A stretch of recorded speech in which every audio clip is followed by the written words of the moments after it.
Off-road bike যেটাকে আমরা বলি, বাংলাদেশে এর বেশ কিছু কমতি রয়েছে। ম্যাক্সিমাম কোম্পানি অফরোডিংয়ের যে বাইকগুলো রয়েছে সেই বাইকগুলো বাংলাদেশে নিয়ে আসে না।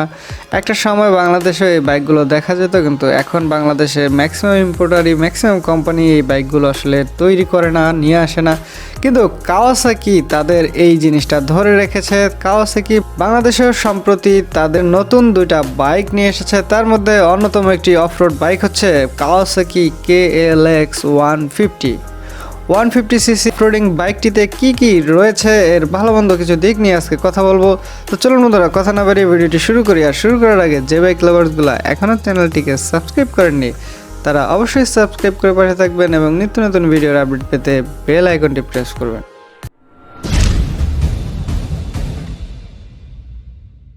বন্ধুরা, প্রথমে ইঞ্জিন সম্পর্কে জেনে নিব। একটির ইঞ্জিনে যুক্ত করা হয়েছে একটি 149cc air cool 4 stroke single cylinder engine.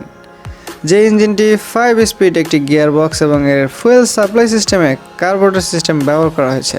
পাওয়ার ডেলিভারি হচ্ছে 14 bhp ম্যাক্সিমাম পাওয়ার এবং 11.3 নিউটন টর্ক। তবে সেই ক্ষেত্রে আমি বলবো বাইকটার পাওয়ার ডেলিভারি কিছুটা আমার কাছে কম মনে হয়েছে। 12 bhp একটি 149cc ইঞ্জিন থেকে এবং 11.3 নিউটন টর্ক একটি অফরোড বাইকে আমার কাছে কিছুটা কম মনে হয়েছে। বন্ধুরা, বাইকটির ফ্রন্টে একটি টেলিস্কোপিক এবং এর রেয়ারে একটি গ্যাস চাস্ট অ্যাডজাস্টেবল শক অ্যাবজর্ভার ব্যবহার করা হয়েছে। অফরোডিং বাইকের আসলে সাসপেনশন নিয়ে খুব বেশি বলার কিছু নেই, কারণ এর সাসপেনশন যথেষ্ট ভালো হয়। বরাবরই আমরা এই বাইকগুলোর এই বৈশিষ্ট্যটা দেখে এসেছি। বাইকটির ফ্রন্টে একটি 2.75 21 ইঞ্চের একটি টায়ার এবং এর রেয়ারে 4.10 18 ইঞ্চের টায়ার ব্যবহার করা হয়েছে এবং এর উভয় চাকায় স্পোক ব্যবহার করেছে। বন্ধুরা, অফরোডের বাইকে সচরাচর টিউবলেস টায়ার দেখা যায় না, স্পোক চাকায় বেশি ব্যবহার করা হয়। এর ফ্রন্ট এবং রেয়ারে দুইটাই ডিস্ক ব্রেক ব্যবহার করা হয়েছে। বন্ধুরা, যদি এখন বাইকটির প্রাইস সম্পর্কে বলি, তাহলে বাইকটি বর্তমান সময় পর্যন্ত মার্কেটে পাওয়া যাচ্ছে 3,90,000 টাকায়। বাইকটি 3,90,000 টাকা পর্যন্ত পেয়ে যাবেন এবং এই বাইকটির আপডেট প্রাইস এবং যে কোনো বাইকের update price, tips, review, specification সম্পর্কে জানার জন্য অবশ্যই ভিজিট করুন bikelovers.net এই ঠিকানায়। বন্ধুরা, ভালো এবং মন্দ দিক নিয়ে যদি কথা বলি, শুরুতেই চলুন এর ভালো কিছু দিক নিয়ে কথা বলা যাক। প্রথমে বলবো বাইকটির ডিজাইন এবং লুকস। অফরোডের একটা বাইকের জন্য যে ধরনের একটা এগ্রেসিভ লুকিং প্রয়োজন, বিশেষ করে এই বাইকগুলো আমরা যারা বাংলাদেশের বাইক রাইডার রয়েছে তারা সবসময় টিভিতেই দেখি, বিভিন্ন স্ট্যান্ড শো সহ বিভিন্ন জায়গায় বাইকগুলো শুধু দেখেই যাই আমরা, কিন্তু এই বাইকগুলো রাইড করার স্বপ্নটা আমাদের অবশেষে পূরণ হবে। কাওয়াসাকি তাদের এই ভার্সনগুলো নিয়ে এসেছে বাংলাদেশে। যদিও এরকমের বেশ কিছু বাইক বাংলাদেশে অ্যাভেলেবেল রয়েছে, তবে সেগুলো সেকেন্ড হ্যান্ড এবং অনেক ম্যাক্সিমাম কোম্পানির বাইকই সেগুলো ডিসকন্টিনিউ হয়ে গেছে। আমরা জানি হন্ডা এক্সেল নামেরও একটি বাইক বাংলাদেশে ছিল, যদিও সেগুলো ডিসকন্টিনিউ হয়ে গিয়েছে, কিন্তু নতুনভাবে আমরা নতুন অফরোড বাইকের স্বাদ নিতে পারবো। সেক্ষেত্রে অবশ্যই কাওয়াসাকি ধন্যবাদ, তারা বাংলাদেশে বাইক লাভারদের একটি অফরোড বাইক উপহার দিয়েছে। দ্বিতীয়ত বলবো, বন্ধুরা আগেই বলে গিয়েছি যে অফরোড বাইকের প্রথম আকর্ষণটাই থাকে সাসপেনশনের দিকে। সাসপেনশন রেসপন্স যথেষ্ট ভালো থাকে, ঠিক তেমনই এই বাইকটিরও সাসপেনশন রেসপন্স যথেষ্ট ভালো। বাইকটির ব্রেকিং সিস্টেম ইমপ্রুভের জন্য তারা ডুয়েল ডিস্ক ব্যবহার করেছে এবং এর ব্রেকিং রেসপন্সও যথেষ্ট ভালো। যদিও বাইকটিতে কোনো ABS কিংবা CBS ব্রেকিং সিস্টেম সংযুক্ত নেই, তবে এর ব্রেকিং রেসপন্স আমি মনে করি যথেষ্ট ভালো। তো বন্ধুরা, সর্বশেষ বলবো যে আসলে কাওয়াসাকি KLX 150 বাইকটা ওভারঅল একটি অফরোডিং বাইক হিসেবে ডিজাইন করা হয়েছে এবং এই বাইকটি নিয়ে আপনি যদি বিশেষ করে ট্যুরের জন্য এইসব বাইক ভালো হয়ে থাকে, যদি আপনি ট্যুরের, বাংলাদেশে এখন অনেক ট্যুরিস্ট বাইকার রয়েছে, তাদের জন্য অফরোডিং বাইক আসলে বাংলাদেশের ম্যাক্সিমাম ভাঙাচোরা রাস্তা, সেই ক্ষেত্রে অফরোডিং বাইক নিয়ে আপনি কমফোর্টেবলি ট্যুর করতে পারবেন। আমি মনে করি বাংলাদেশে বিভিন্ন জায়গায় পাহাড়ি অঞ্চলের জন্য এই বাইকগুলো আমি মনে করি ট্যুরের জন্য বেস্ট হবে।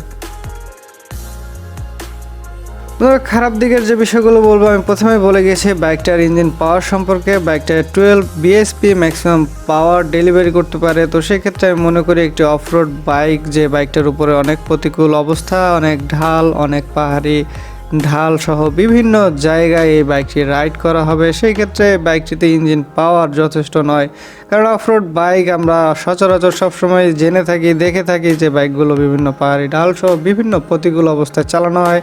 সেই ক্ষেত্রে এই বাইকটাতে একটি ভালো পাওয়ারফুল ইঞ্জিন আমি মনে করি কাওয়াসাকির সংযোজন করা উচিত ছিল। একটি ইন্টারন্যাশনাল ব্র্যান্ড হিসেবে কাওয়াসাকির কম্প্রোমাইজ কোনো বাইকই আসলে কাম্য নয়। আশা করি অবশ্যই তারা তাদের এই বিষয়গুলো দৃষ্টি আকর্ষণ করবে। দ্বিতীয়ত বলবো বন্ধুরা, বাইকটার যে ফিচারগুলো রয়েছে বর্তমান সময় পর্যন্ত এই ফিচারে আসলে 2021 সালে এই বাইকটা পরিপূর্ণ ফিচার সমৃদ্ধ বাইক আমি বলবো না। সেই ক্ষেত্রে প্রাইসটা হাই হয়ে গিয়েছে 3,90,000 টাকা, 4 লক্ষ টাকা বাইকটার প্রাইস। সেই ক্ষেত্রে বাইকটা এমন কোনো আহামরি ফিচার তারা যুক্ত করেনি। এর ইঞ্জিনটাও আমি বললাম পাওয়ারফুল একটি ইঞ্জিনও কাম্য ছিল মিসিং বাইকটিতে। সেই ক্ষেত্রে বাইকটির প্রাইস আমার কাছে কিছুটা হাই মনে হয়েছে। এই বাইকটির প্রাইস 3,90,000 টাকা। আমি মনে করি যে আসলে বাইকটার প্রাইস কিছুটা কমানো প্রয়োজন। অবশ্যই কাওয়াসাকির দৃষ্টি আকর্ষণ করব যে তারা বাইক লাভারদের জন্য যেন বাইকটার প্রাইস কিছুটা কমিয়ে একটু সহজলভ্য করে তাদের হাতের নাগালে এনে দিবে, আমি সেই আশাই রাখবো। এছাড়া বন্ধুরা, বাইকটার হেডলাইট পাওয়ারের ভিজিবিলিটি কিছুটা কম মনে হয়েছে, বিশেষ করে হাইওয়ে রাইডিংয়ে এর হেডলাইটের পাওয়ার যথেষ্ট ভালো ভিজিবিলিটি দিতে সক্ষম নয়। আসলে অফরোডিং বাইক, সেক্ষেত্রে এর হেডলাইট পাওয়ারটাও খুব পাওয়ারফুল প্রয়োজন বিভিন্ন জায়গায় রাইড করার জন্য, তবে সেই অনুযায়ী হেডলাইটের পাওয়ারটা আমার কাছে যথেষ্ট মনে হয়নি। এছাড়া বাইকটার অফরোডিং বাইকের আসলে এটা প্রবলেম না, কিন্তু আপনারা সবাই জেনে থাকবেন, যারা না জানেন তাদের জন্য বলে এই বাইকটার সিট হাইট 870 মিলিমিটার। যে অফরোডিং যে বাইকগুলো রয়েছে তাদের সিট হাইট কিন্তু বরাবরই বেশি হয়ে থাকে, তারই ধারাবাহিকতা বলবো এই বাইকটিতেও কিন্তু সিট হাইট 870 মিলিমিটার। সেক্ষেত্রে শর্ট রাইডার যারা রয়েছেন তাদের জন্য বাইকটা কোনোভাবেই কমফোর্টেবল হবে না। এছাড়া বন্ধুরা, বাইকটার ফুয়েল ট্যাঙ্ক ক্যাপাসিটি কিছুটা কম, 6.90 লিটার। অফরোডিং বাইকে ফুয়েল ট্যাঙ্ক কিছুটা ছোটই থাকে, কিন্তু ফুয়েল ট্যাঙ্ক ছোট থাকা সত্ত্বেও বাইকটিতে আসলে 6.90 লিটার ফুয়েল নিতে সক্ষম।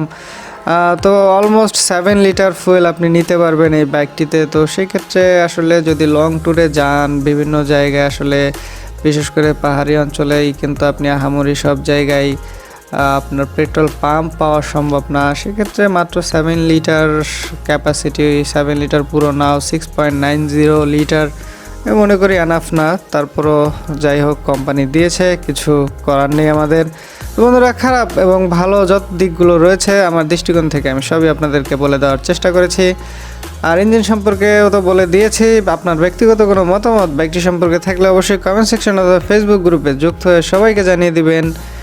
অবশ্যই ভিডিওটি ভালো লাগলে একটি লাইক করবেন, বন্ধুদের সাথে শেয়ার করে জানিয়ে দিবেন, আর অবশ্যই আমাদেরকে সাপোর্ট করবেন। আপনাদের ভালোবাসা আমাদেরকে নিয়ে যাবে অনেক দূরে।